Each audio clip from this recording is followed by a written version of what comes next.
बेहद स्वागत है जी सभी स्टूडेंट्स का। हमारे साथ अनीता भंडराल मैम मौजूद हैं जो स्टडीज केयर के चंडीगढ़ के ब्रांच हेड हैं और पिछले इंटेक्स में बड़ा ज़बरदस्त सक्सेस रेट रहा है स्टडीज केयर का। उसके पीछे कारण क्या हैं, जो बातचीत की है उससे बात समझ आई है कि मैक्सिमम वीज़ा स्टडीज केयर ने पब्लिक यूनिवर्सिटीज़ में लिए हैं, रिप्यूटेड यूनिवर्सिटीज़ में लिए हैं और उन कॉलेजेस में लिए हैं जो बड़ी रिप्यूटेड यूनिवर्सिटीज़ के साथ जुड़े हैं जी। अब क्वेश्चन एक बहुत बड़ा है, हमारे पंजाब में, हरियाणा में, हिमाचल में या पैन इंडिया ही कहें, बहुत सारे स्टूडेंट्स ऐसे कॉलेजेस में दाखिले लेते हैं जिन कॉलेज की बहुत ज़्यादा एकेडमिक वैल्यू या एकेडमिक रेपुटेशन या रिकॉग्निशन नहीं है, उनको रिफ्यूजल मिलती है। तो पंजाब, हरियाणा, हिमाचल के बच्चे कैसे सिलेक्ट करें कि कैसे कॉलेज में वो जाएं अगर कॉलेज में जाना है, इस पर आज बात करेंगे। अनीता जी हमारे साथ हैं। अनीता जी आपका स्वागत है। Thank you sir, thank you. Anita ji पहले तो मुझे ये बताएं कौन से स्टूडेंट यूनिवर्सिटीज में जाएं जी और कौन से स्टूडेंट कॉलेजेस में जाएं जी। और अगर कॉलेज में जाना है तो उसका सिलेक्शन का प्रोसेस कैसा है जी।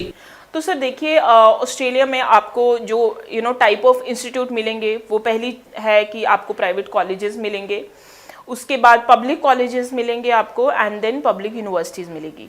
सो अब क्या होता है कि बहुत जो ऑस्ट्रेलिया का जो प्रोसेस है वो थोड़ा सा आई वुड से कि ट्रिकी प्रोसेस है। बहुत सारे एजेंट्स और कंसल्टेंट आई वुड से जो काफ़ी टाइम से इस इंडस्ट्री में हैं, कई बार ये चीज़ें क्या है कि ऑस्ट्रेलिया का जो प्रोसेस है वो अजम्पशन में बहुत ज़्यादा चलता है कि ऐसा हो जाएगा, एक्सपेरिमेंटल में बहुत ज़्यादा चलता है, ये कर देंगे तो ये हो जाएगा, ये कर देंगे तो ये हो जाएगा, बिकॉज हर चीज़ की जो वो होती है ना वो इंटरकनेक्टेड रहती है हर चीज़। सो ऐसे में क्या है कि लोग बहुत एक्सपेरिमेंट्स करते हैं और लोग कहीं ना कहीं एक आसान रास्ता देखते हैं कि चलो प्राइवेट कॉलेज में अप्लाई कर लेते हैं, प्राइवेट कॉलेज में जल्दी ऑफर लेटर आ जाएगी और सीओई भी आ जाएगी।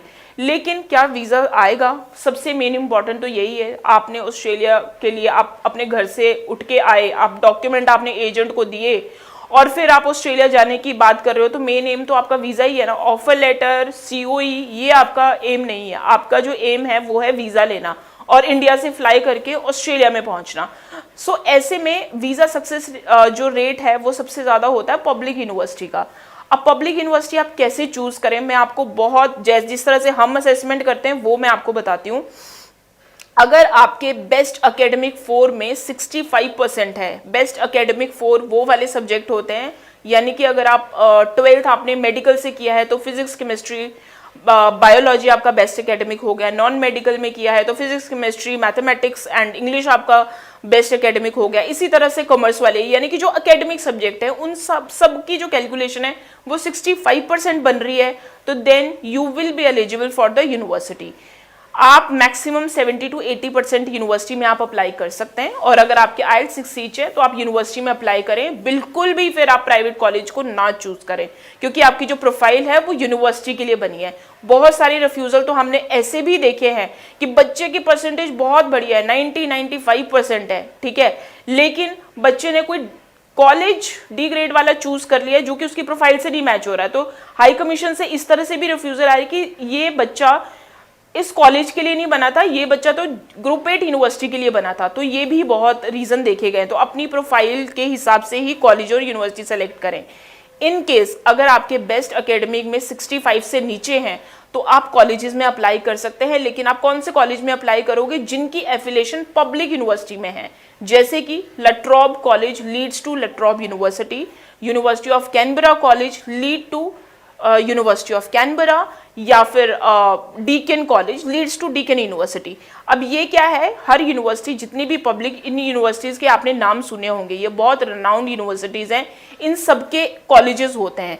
इन्होंने जो कॉलेजेस हैं वो क्यों इस्टेब्लिश किए होते हैं कि अगर किसी स्टूडेंट के बेस्ट 4 एकेडमिक में 65% नहीं है, वो 55 to 65 के बीच में आता है, तो वो उनको अकोमोडेट कर लेते हैं। तो अगर आपके 55% हैं तो आप बिल्कुल इन कॉलेजेस को चूज कर लेते हैं, और 55 तो मतलब 70 to 80% स्टूडेंट के 55 होते ही होते हैं, there is no problem at all. और इन कॉलेजेस में IELTS की रिक्वायरमेंट भी कम होती है, लेकिन चूज वही करें जिनकी एफिलिएशन पब्लिक फंडेड यूनिवर्सिटी से हो।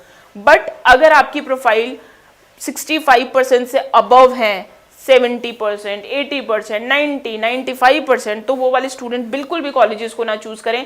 आपके फाइल में चाहे जितनी मर्जी स्ट्रॉन्ग फंडिंग लगाई हो, चाहे जो मर्जी लगाया हो, यू नेवर नो, कई बार रिफ्यूजल इस केस में भी, इस बेसिस पे भी आ जाते हैं कि आपकी प्रोफाइल बहुत एलिजिबल थी किसी अच्छी यूनिवर्सिटी के लिए, लेकिन आपने किसी कॉलेज में अप्लाई कर दिया, हमें रीज़न नहीं समझ आ रहा, वी आर नॉट थिंकिंग कि आप एक जेन्युइन स्टूडेंट हो। सो इस तरह के, बिकॉज हम जितनी भी इंफॉर्मेशन देते हैं इस यूट्यूब लाइव के ज़रिए, वो सिर्फ अपने एक्सपीरियंस से देते हैं, जो कि हमने पास्ट केसेस में देखा है। जी चलिए, बेहद ही इंपॉर्टेंट इन्फॉर्मेशन दी है आपने। आपके जो एफिलेटेड यूनिवर्सिटीज़ के साथ कॉलेजेस थे, उनका सक्सेस रेट कितना है?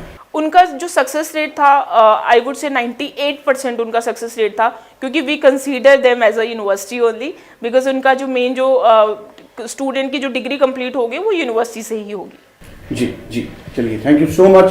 सो बेहद ही इंपॉर्टेंट इन्फॉर्मेशन है, स्टूडेंट्स ख्याल रखें, किसी भी कॉलेज में अप्लाई ना करें, सिर्फ उन कॉलेजेस में अप्लाई करें जहां पर अनीता मैम आपको रिकमेंड करें या सुजेस्ट करें। जी। तो आप ऊपर कॉलिंग नंबर है, नीचे व्हाट्सएप नंबर है, एक बार कॉल जरूर करें। Thank you so much. Thank you.